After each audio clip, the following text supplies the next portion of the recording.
Welcome to the Next Level Human podcast. As a human, you have a job to do. In fact, you have 4 jobs: to earn and manage money, to attain and maintain health and fitness, to build and sustain personal relationships, to find meaning and make a difference.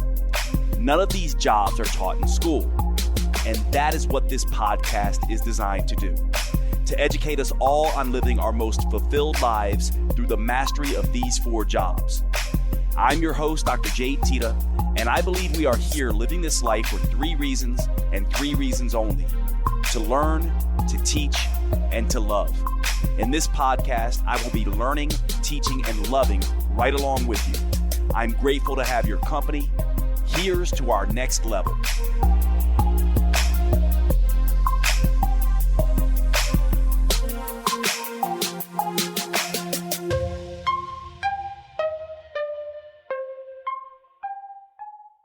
Show, everybody. Today we're going to be talking about a topic that I think is actually one of the most interesting topics and one of the most telling topics about an individual and their level of human that they are operating at. Now, when we first get into this, I want you to keep an open mind, because every single one of us falls prey to this kind of thinking in some way, shape, or form. It is incredibly human, and you'll hopefully learn in this podcast why it's so human to think this way. And I am talking really on the concept of conspiracy theories and why we humans fall for conspiracy theories and what it tells us about the level of human that we are operating at. Are we operating at a base level, sort of this fear-based, protective, I'm going to win and beat you, I'm better than you type of place, or a culture level place of status, I know the right information, my team is right, your team is wrong, I want to be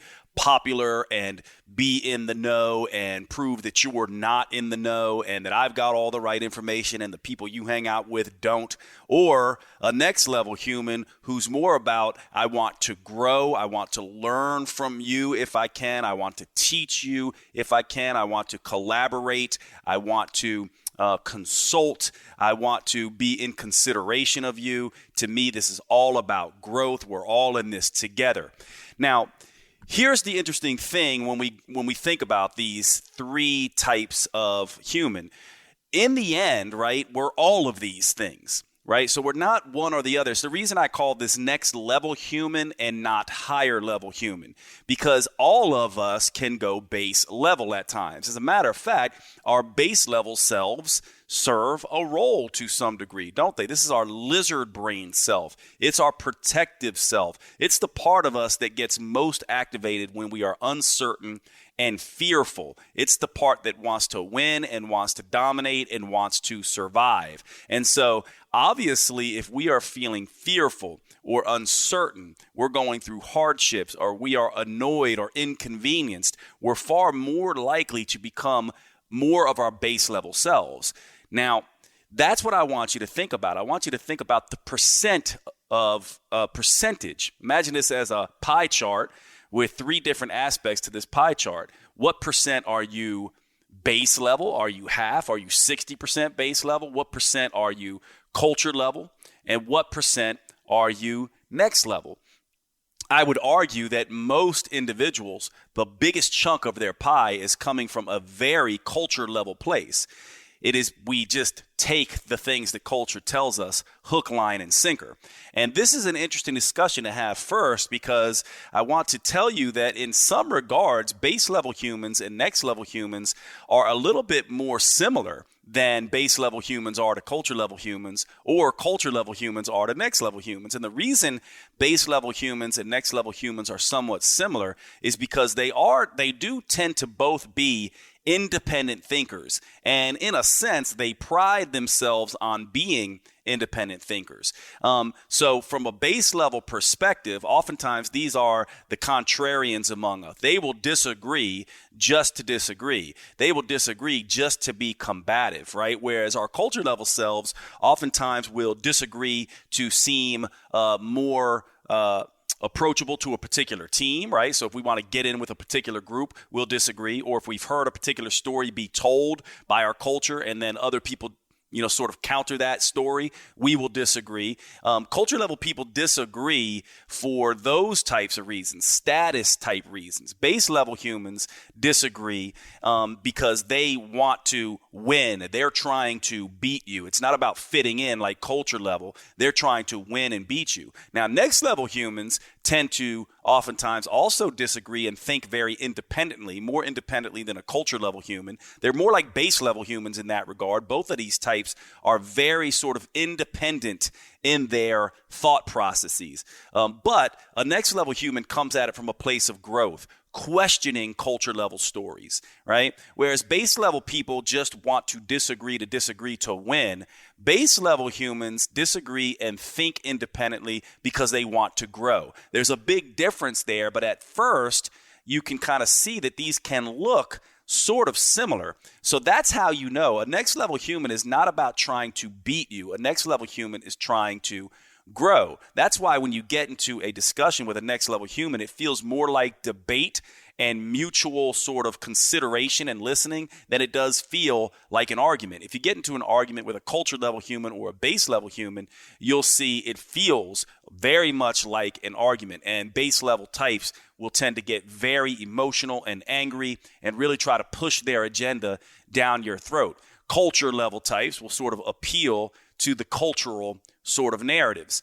Now, this is important because when we talk about conspiracy theories, there's a very particular reason why we humans tend to fall for conspiracy theories. And so I want to go through this with you really quick. We humans have different needs in the human brain. And one of my favorite models for this is by David Rock, who wrote a book, I think it's called Your Brain at Work. And he has a model called the SCARF model, which I think is one of the best models to describe sort of the key needs of the human brain. So SCARF, SCARF. We have a very strong need for status, for certainty, for autonomy or freedom, for relatedness, and for fairness. So status, certainty, autonomy, relatedness, and fairness. Status is a very culture-driven thing, right? It's more culture level because we want status. Certainty and stability or safety is more a base level type of thing. Now imagine us evolving our psychology. Humans evolved for hundreds of thousands of years without being in the sort of modern day situation we're in. We were mostly in small bands of individuals, and we did not have science to guide us. We didn't understand the world, and so we would make up stories about thunder. For example, maybe we would explain thunder by Thor smacking his hammer up in the clouds somewhere, right? And we would anthropomorphize gods and make up elaborate stories that sort of made us feel more certain and stable. And so stories, and especially these mythologies, and especially stories around religions and gods, came about thousands of years before science came about. Right? And so the two things were sort of different. Imagine in a world where you couldn't explain things through science. You didn't even have the technology of how to think. Socrates is hundreds of thousands of years before he's born, right? And so you don't sort of understand how to think as humans. And so you make all of these weird rituals up. Now, whenever we have an uncertain time, where let's say we hit a period of time in our evolution where, or in our lifetime where there's a drought, we want to try to explain that. We don't know when it's going to rain again. We don't know why it's not raining. And so we will just search for things to pin it on in hopes of finding some level of certainty or allaying our fears. Maybe we see one of our tribe members who's always alone and by themselves and, doing strange things. And we say, they're the reason, these strange things that they're doing, or this person's sort of out of normal behavior is what's causing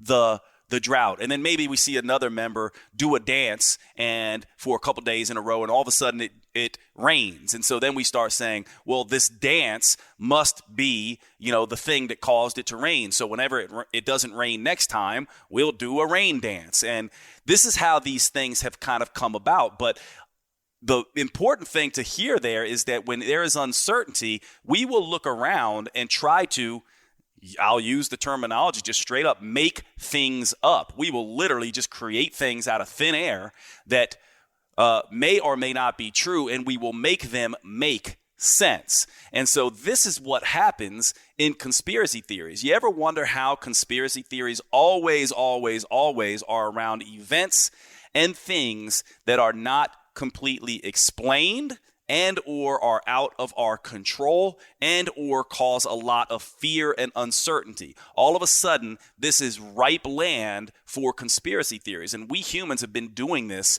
forever in our evolution. Now, the interesting thing about this is base level humans versus culture level humans versus next level humans. Remember, base level humans want to be in control. They want power. So they are oftentimes the people and they also are really, of all the types, these three types, they are really the most steeped in certainty and safety and stability, and their primary emotional driver is fear. So you can see that conspiracy theories, if someone has a tendency to need certainty, hate uncertain times, and has a major emotional driver of fear, what will they do to try to allay some of their fear and some of the uncertainty? They're going to blame and complain and try to explain, aren't they? Even if they have to make things up. Making up stories is very much like a psychological security blanket, right? We make up a story because we say, well, I'm just going to believe this particular story. This is where religions come from. This is where gods come from. This is where all these sort of stories that we've made up in our lives sort of come from to give us certainty. Now, don't lose me here. I'm not saying that, your belief systems, I'm not trying to bag on your belief systems. For all I know, you might be right. But you have to admit, many individuals make up stories that are, may not be right. We can't all be right? Some people believe in one God, other people believe in another God. Some people believe in multi-gods. Some people believe in the universe has your back. Some people believe in, we believe all kinds of things. We can't all be right. But if you look at this from the perspective of evolution and this sort of fear-based, uncertain response, you can see that we make up stories as security blankets. Now, science is very different than that. When science came along, science basically sort of told us that, hey, we can't just make stuff up. There is seems to be some laws and some predictability to what's going on in the world. And if we think rationally about them and reasonably about them and test them, we can start to make sense of the world. But this process is far more involved, creates more uncertainty at times, is a much slower process. So science is an evolving process. It's an uncertain process. 1 minute you think you have it figured out, the next minute you don't. You slowly gather information until you begin to figure out what's going on. So all of a sudden, thunder is no longer Thor smashing his hammer, but it's pressure changes in the environment. And that takes a long, long time to understand that. However, during that long, long process to understand what causes thunder, it's far more comforting to just say that's Thor slamming his hammer, right? And so this is what we humans do. So hopefully you're sort of understanding that. And also hopefully you're understanding that base level humans, because their emotional driver tends to be fear, and because they are most sensitive to uncertainty, they tend to be the ones who will make things up. They also tend to be the ones who want to drive it down your throat because they want to win. They will fight for themselves being right. They always want to be right because if they're wrong, guess what? That means more uncertainty. So they have to be certain.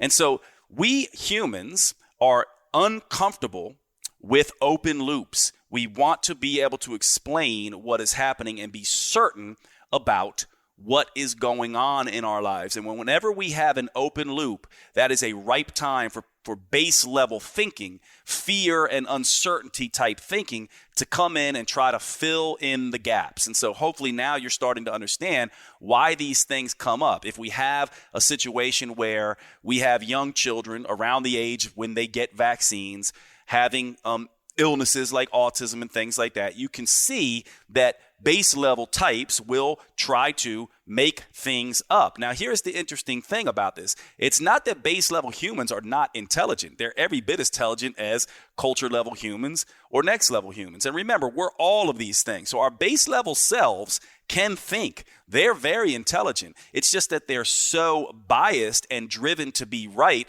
that they often will not go look for any information that says vaccines are safe. They will constantly try to prove that vaccines are wrong. As a matter of fact, so that they are not wrong and that they can stay right, they will even deny evidence to the contrary. Now, we all know people like this in every realm. You can see it in nutrition. You can see it in politics. You can see it in religion. You can see it in medicine. You can see it anytime you have anything going on, including a virus that is a new virus that we don't yet know a lot about, that we're trying to catch up scientifically. And then people will say, hey, this was caused by humans. We did this. Some secret organization in China somewhere created this virus to kill us all. Not even asking the question about why would they do that? What's the benefit of them doing that? And why is that important for them to make up something like that? Now, to be clear, some people might say, but Jade, what if that was the case? Well, guess what?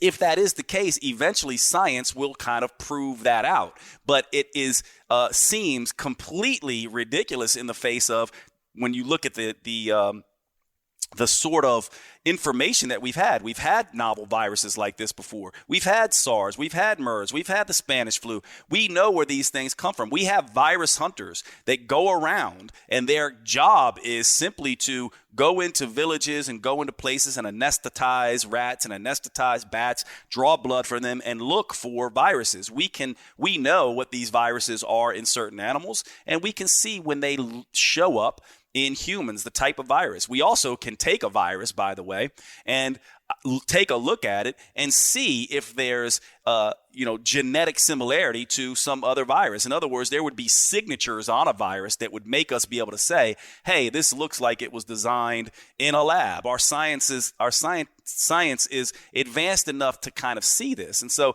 the point that I'm making here is that what we will do in the face of uncertainty is we will make stuff up.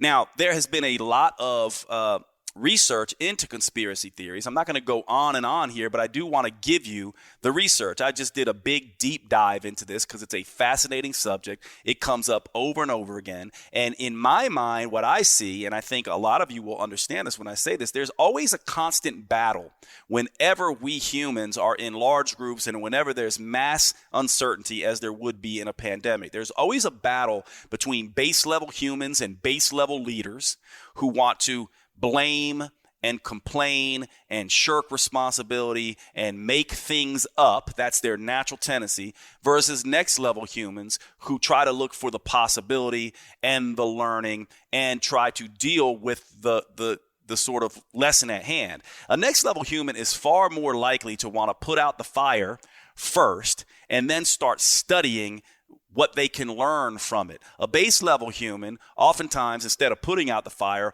will sit there and scream and complain and blame and point the finger at who they think started the fire, even if they have to make it up. And it's simply because they're trying to allay their fears. Now, there's a very specific psychology associated with conspiracy theories, and I like to teach in acronyms, as you know, so I came up with an acronym. I may change this eventually, but after I did this sort of, week-long dive into the conspiracy theory research, what you find is there's a very particular type of human that falls prey to this, very particular psychology involved, and it goes by the acronym I am fun. IAMFUN. The I stands for ignorance, the A for arrogance, the M for magical thinking, the F for fear, the U for uncertainty, and the N for narcissism. Now, let's take the first two, ignorance and arrogance. In my mind, ignorance and arrogance are the hallmark of a base level human. Ignorance is basically not knowing. It's being uneducated, which is not a problem because we are all uneducated. In most of us, myself included, by the way, we are not virologists. We do not study this stuff day in and day out. We should leave this to the experts. We shouldn't be guessing. We're not experts in vaccines. We're not experts in autism. We're not experts in disease. I might be a little bit more of an expert than you, but even, my expertise is very limited. There are people who have PhDs and study this all day, every day. So we have to admit that we are ignorant. Now, why would a base level human do that when they're trying to win? Also, why would a culture level human do that when they're trying to maintain their status? If you're a next level human and you want to learn, the first step to learning is realizing that you don't know. If you think you already know, you're not going to want to go learn. So a next level human is the opposite of ignorant. Now, think about this. You don't know, but then you stubbornly know what you don't know. There's a great quote by Osho that goes, the less a person knows, the more stubbornly they know it. And this describes base level behavior and really sums up, in my mind, the ignorance, arrogance conundrum.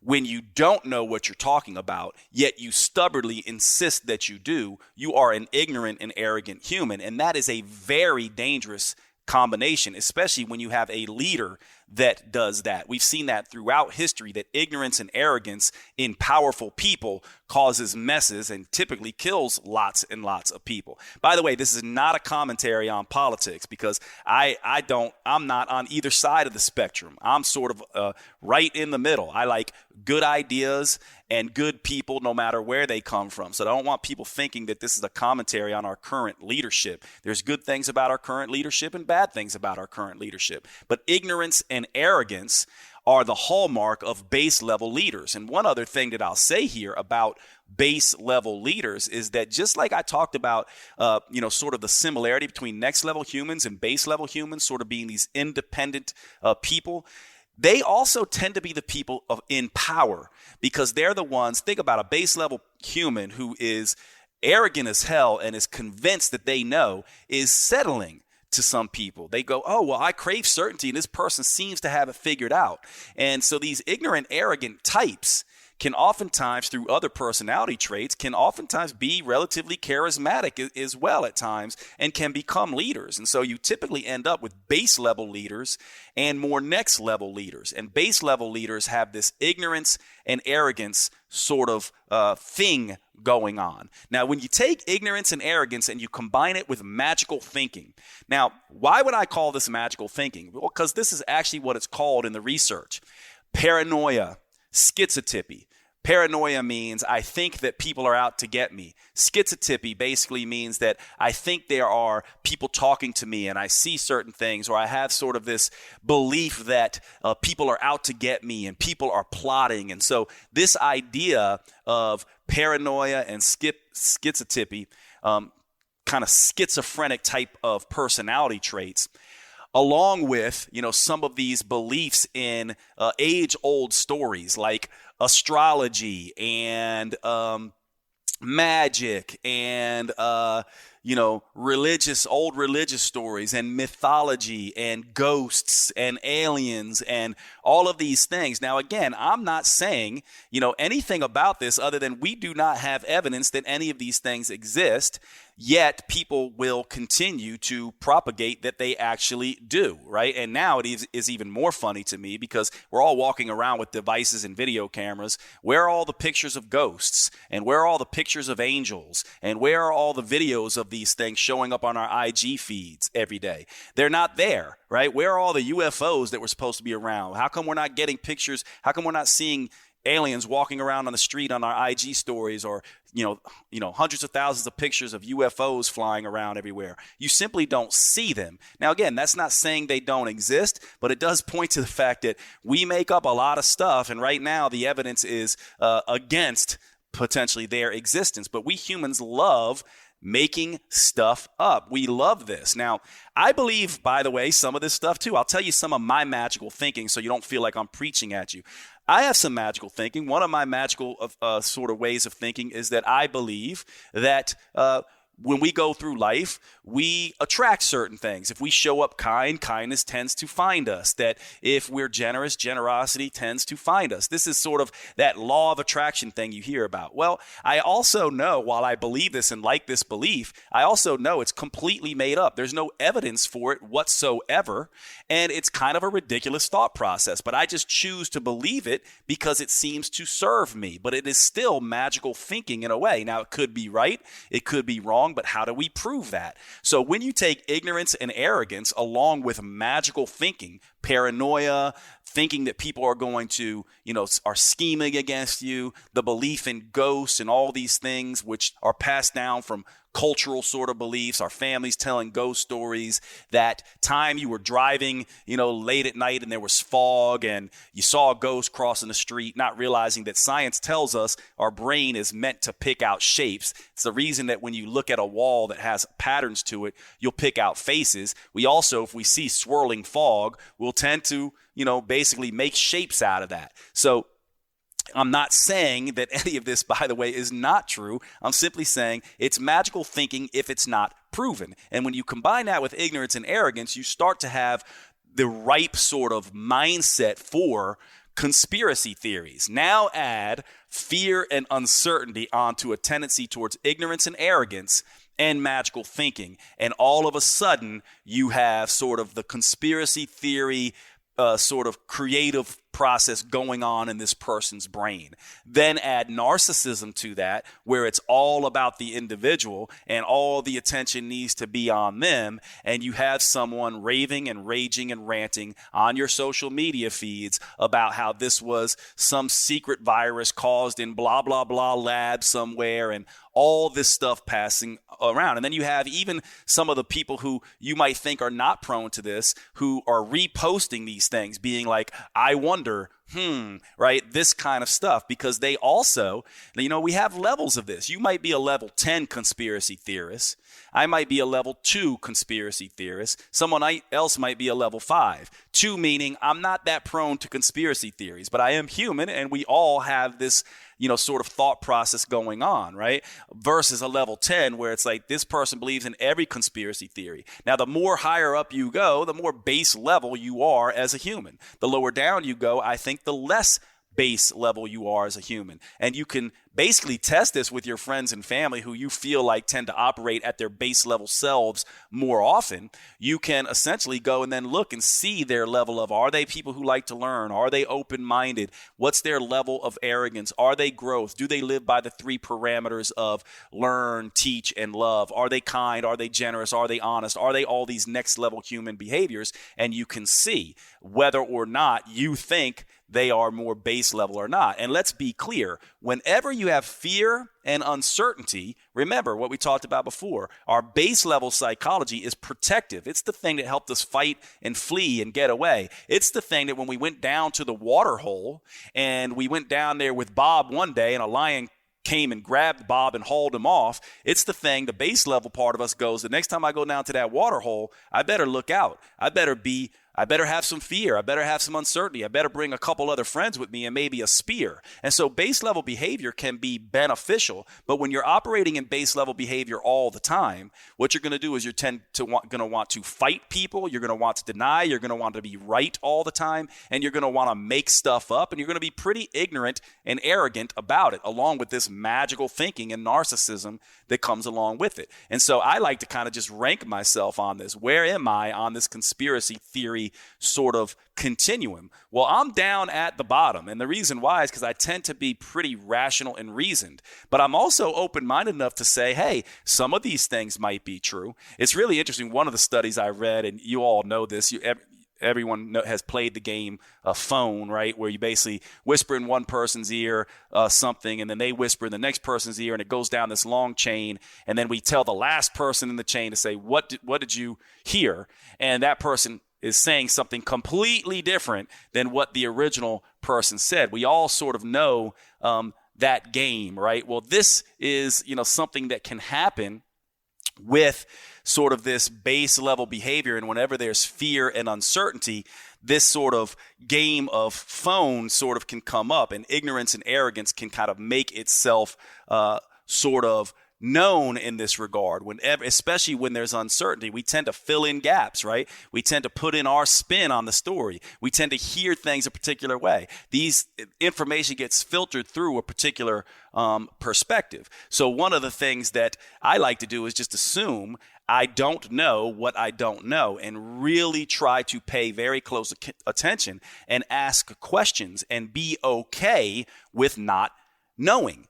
That is one of the things that's interesting about this, right? With fear and uncertainty, most people are so certainty driven that they want to know, and they'll even make things up so that they can pretend that they know. And then they're also so status driven, they will be adamant about the fact that whatever they made up is actually correct and defend it to the death.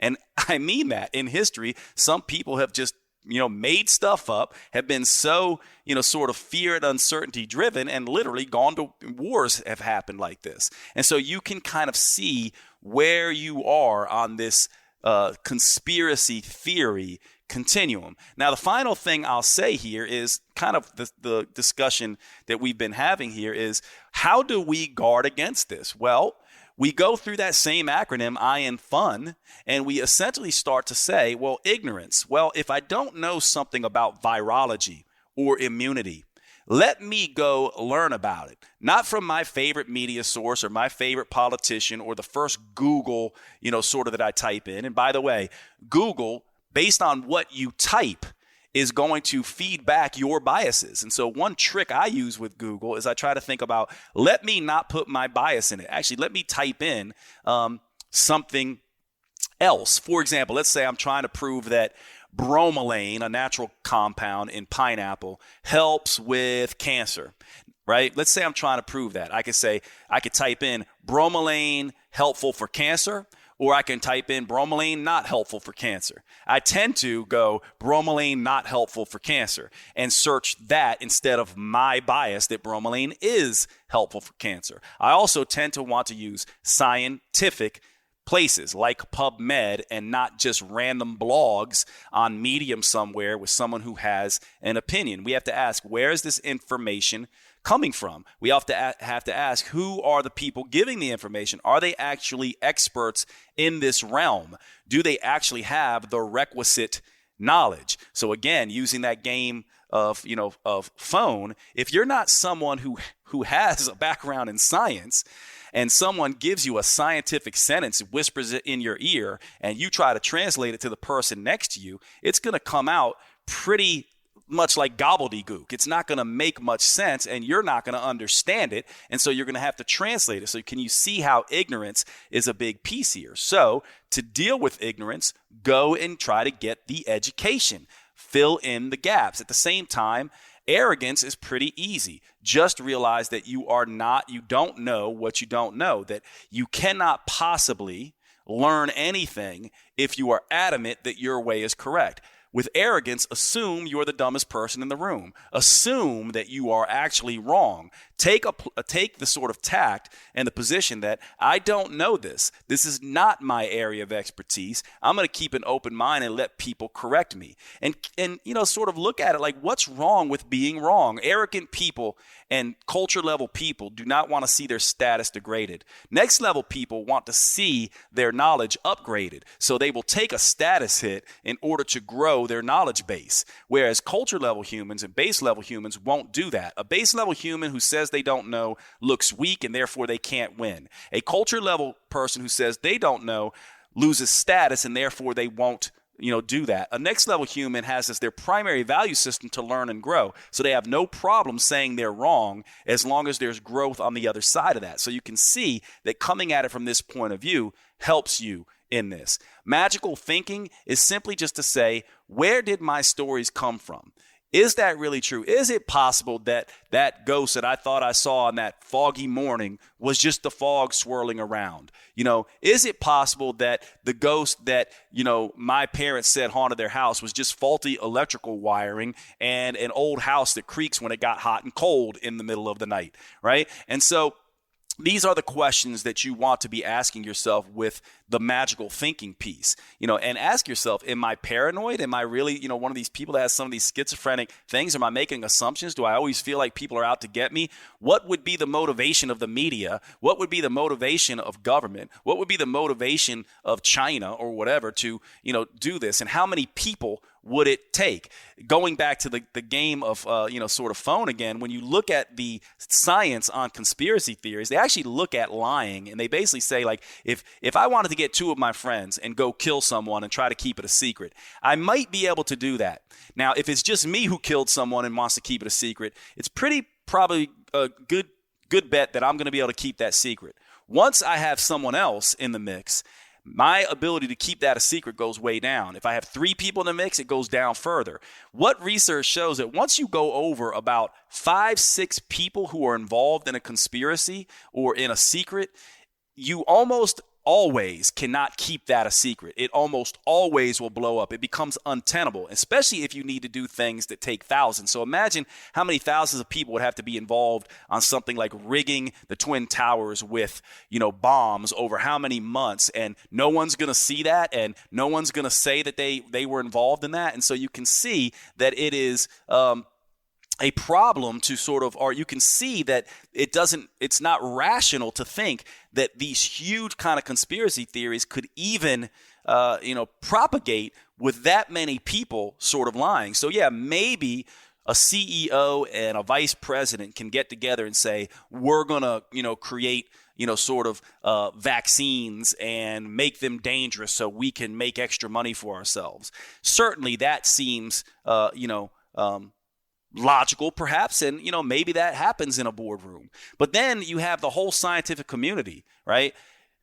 Many different people all over the world, hundreds of scientists all studying vaccines and autism, all coming to the same conclusion that these things don't cause autism. Now, maybe there's something else about vaccines we don't know yet, but it's one thing to say that, there's these 2 people in a back room in the pharmaceutical industry doing this. It's another thing to say, okay, now we've got hundreds of, scientists all over the world who speak all different languages doing the same research, coming to the same conclusion. That becomes untenable based on this research about lying. So this is where we sort of battle against this magical thinking and this paranoia. Now, fear and uncertainty, this is just understanding. I have fear right now. I am uncertain right now. Of course, my base level behaviors are going to dominate as a result of that. It's going to make me more prone to conspiracy theories. I'm going to talk to myself and essentially say, my job, and this is where purpose and meaning and showing up as a next level human matter, because of course we're going to have fear. Of course we're going to have uncertainty. But if I say I want to be the antidote to asshole, I want to be the truth to lying, right? I want to be the Grinch to greed. I want to be the antidote to these negative things. I want to be the person, the rationality, and not the person who propagates fear and is the conspiracy theorist and hoards items and things like that. I want to be next level, not base level. When you go in with that intention, fear and uncertainty are buffered to some degree by purpose and meaning. And the final piece here is narcissism. Now, all of us are narcissistic to some degree. We are self-centered and sort of self-orienting individuals. But what we have to say with narcissism is essentially say it's not about me being right or me fitting in or me allaying my fear or my uncertainty, but maybe it's about I can feel better, more certain, have less fear if I am more about team human than I am about myself. And so again, base level humans are very narcissistic. Everything is about them, their needs, their winning. If someone goes out and hoards all the toilet paper, that is a base level human without a doubt. That is you. If you've done that, that is you operating from your base level self and not much at your next level self. However, if you're operating at your next level self, you are looking to see how you can help yourself and help others. Right? You're not thinking just about you. And so this helps to explain why we humans get involved with conspiracy theories, how they are sort of normal part of our evolution, what are the psychological sort of, habits and tendencies and sort of ways of being for people who tend to suffer from conspiracy theories, and also how we can begin to think differently about them. And so I'm going to stop there. I just feel like I just word vomited all over the place for 30 minutes basically, but I hope that is helpful for you and answers some of the information about conspiracy theories. If you have questions about this or want to see some of the research that I got into to look at all this, definitely hit me up. Follow me on Instagram at Jade Teta. DM me. Let me know what you thought about this particular episode. And if you want to see some of that research, it all came from PubMed, and I did a deep dive on that. There's a lot more, actually, on conspiracy theories. But I hope this gives you sort of a nice sort of introduction into the idea of conspiracy theories, why base level humans are, so susceptible to them, and how we can understand them and perhaps be a little bit better. All right, everybody, thanks for being here this week. And please do me a favor, go on over to iTunes or wherever you can rate the podcast and let me know what you think. I would really, really appreciate that. It makes a big difference. And I really enjoy seeing all your comments there. So please write me a review, and I will see you at the next show. Thank you so much.